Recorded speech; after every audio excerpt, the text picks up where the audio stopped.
Hey, it's Mark. Today is Friday, May 7th, right? 2021. It's about 11:36 or so Eastern Daylight Time here in South Carolina in the United States. And you can see what a beautiful day it is out here. A lot like it was yesterday. I'm in a slightly different place here. I was heading down the road earlier. I'll post some pictures.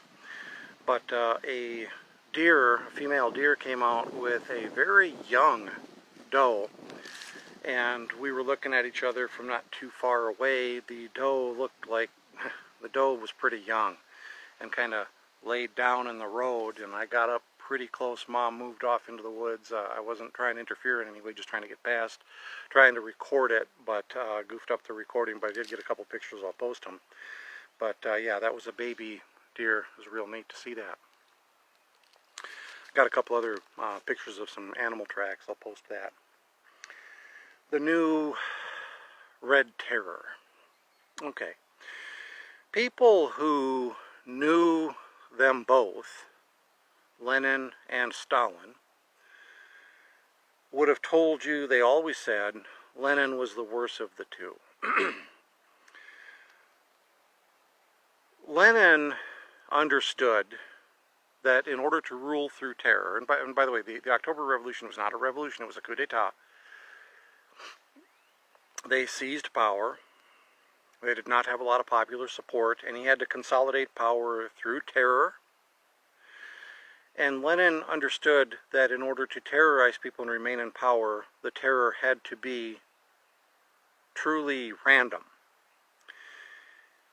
If you could say that, all right, you know, this guy said this, that's why they grabbed him. That guy did that, that's why they grabbed him.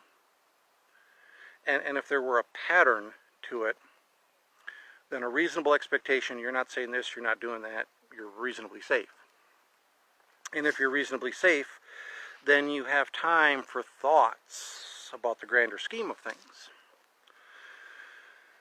Lenin understood that you can't feel safe, so terror has to be random. Now there's ways you can coat this. The KGB, well, it wasn't the KGB back in the day, it was the Cheka. But a lot of times we anachronistically use the term KGB to refer to all of the Soviet secret police going back to the time of Lenin. And by the way, they're all referred to as Chekists, even though the Cheka went away, it evolved, became something else, another story altogether. But they wouldn't just grab somebody at random. There had to be some type of a veneer of legality to it. So you get some guy to write an anonymous note denouncing somebody. Now you have this veneer of legality. And they would have an anonymous note on everyone, so that if the time came that they had to grab somebody, they would have something to justify it at a show trial. And people would get grabbed randomly. Now, when the Nazis came to power, there actually was a democratic spin to this. But when they came into power and they had to terrorize people to stay in power, they had a slightly different spin. A lot of times they were looking at targeting key people, for example, military officers. Now, one thing all these guys have in common, you know, they like to come and drag you out of your bed at 3, 4 in the morning. This is when you are perhaps most vulnerable, perhaps physically vulnerable, but also, you're least expecting it. Also, it's unlikely that you're going to have people on the street at that time of the morning that's going to interfere with it. So they like to drag you out at 3, 4 in the morning. No passersby, no witnesses. But what the Nazis would do, they would drag a guy in, and then they would interrogate him, and it would be brutal torture. So, all right, so after a day or so, they'd come back and they'd say, hey, we made a terrible mistake, we're sorry. They're playing a mind game with you. So you say, well, am I free to go? Well, we'd like to keep you here for a day or two, make sure you're okay, show you our hospitality, demonstrate how sorry we are. So they put you in a nice room, they feed you nice, make sure you get a little bit of medical attention, kind of calm you down a little bit. And then at about 3 or 4 in the morning, they come and grab you out of that room, and it starts all over again. And so that was kind of a neat spin, the idea of them jerking you around. First of all, they grabbed you. Then you kind of feel that, okay, this is a mistake, and these guys really are looking out for Germany, and I'm innocent, and they know that. And then when they come and grab you again, it just puts you through all of that again, but more intensely. So it was an interesting spin that they used to have on that. But random terror is what works the best. Probably the people who've gotten this figured out the most is the African National Congress down in South Africa. When they were trying to gain power, they vowed to make the country ungovernable. Well, they actually succeeded in that. South Africa has, under ANC rule, become ungovernable. But the other interesting thing is that they know that, you know, it was late 20th century when they actually came into power in Africa. They knew that by this time, you can't have accountability. You can't have something tracing it back to the people who were actually responsible for the terror, because somebody will get held accountable. Everybody saw what happened at Nuremberg. Now, the communist Lenin, he was never going to suffer. The times are different. Unless he actually lost power and fell into the hands of the counter-revolutionaries, he wasn't going to suffer any kind of a terrible fate. But they saw what happened to the Nazi leaders at Nuremberg, and so they said, okay, this can't be something that gets traced back to us. So what they've done to make it truly random and untraceable is they've just unleashed criminals on the people. And so consequently, you've got an outrageous crime rate. The murder rate is incredible. Some places in South Africa, jurisdictions are typically more dangerous than active war zones. Sexual assault, just a whole slew of crime, and I've talked about that in other videos. And that is a kind of a random nature to it. This high random crime rate covers up the stuff that they're actually trying to do, which is the ethnic cleansing of the rural areas, the white farmers. They've covered up one scandal with another scandal. And that makes the terror truly random.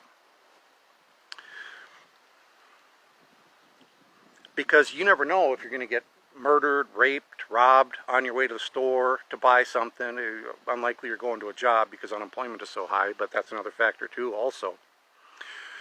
We see the same thing going on in Sweden. The left-wing government there is essentially terrorizing Swedes. First of all, Swedes have to bust their ass, kind of like these South African farmers, doing a difficult job. Swedes have to bust their ass. They pay a confiscatory tax rate, and then what happens? There's these gangs of thugs that have been imported from distant exotic lands, mixed in with legitimate refugees. Some of the refugees are good people just trying to make a life, but you got thugs and scumbags in there. And they rape the women. Their holy book says they can do it, and nobody says anything if they do. They get away with it.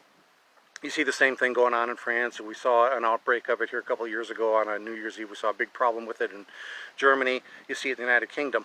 And the left here in the United States is doing the same thing.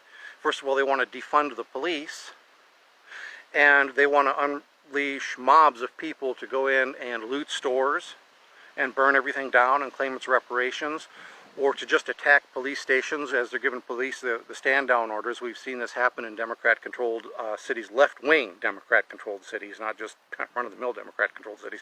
Some of the Democrat politicians are actually pushing back against this. But Portland, Seattle, Minneapolis, you're seeing some real problems. So at any rate, the new red terror is crime.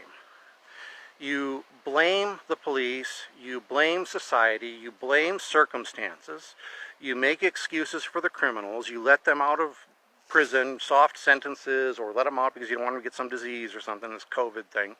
Release them. They're committing their crime. And the people that are calling these shots have their own private security. They live in nice homes.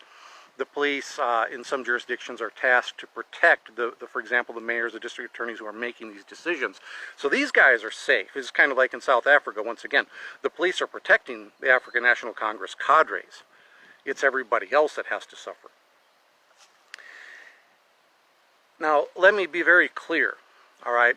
They try to say that crime is caused by unemployment, it's caused by poverty. Bullshit. The main cause of crime is criminals. However, if you dig down a little bit, you will find that left-wing governments, which enable the criminals, are at the root of this. They make excuses for it, they enable it, they don't prosecute it, they show very selective enforcement of the justice. And what the left-wing politicians here in America want to do is they want to replace our police force with a highly politicized armed force that will just serve to keep them in power and let everything and everyone else go to hell. Kind of like what's going on in South Africa. These guys are thinking about their own power, they're thinking about their own seat at the table as they're destroying the countries that they rule. And you can see that happening. Again, I'm going to mention Sweden. Again, I'm going to mention the United Kingdom. Again, I'm going to mention France. And right here in the United States now. Okay, folks, the new Red Terror. It's the left enabling criminals.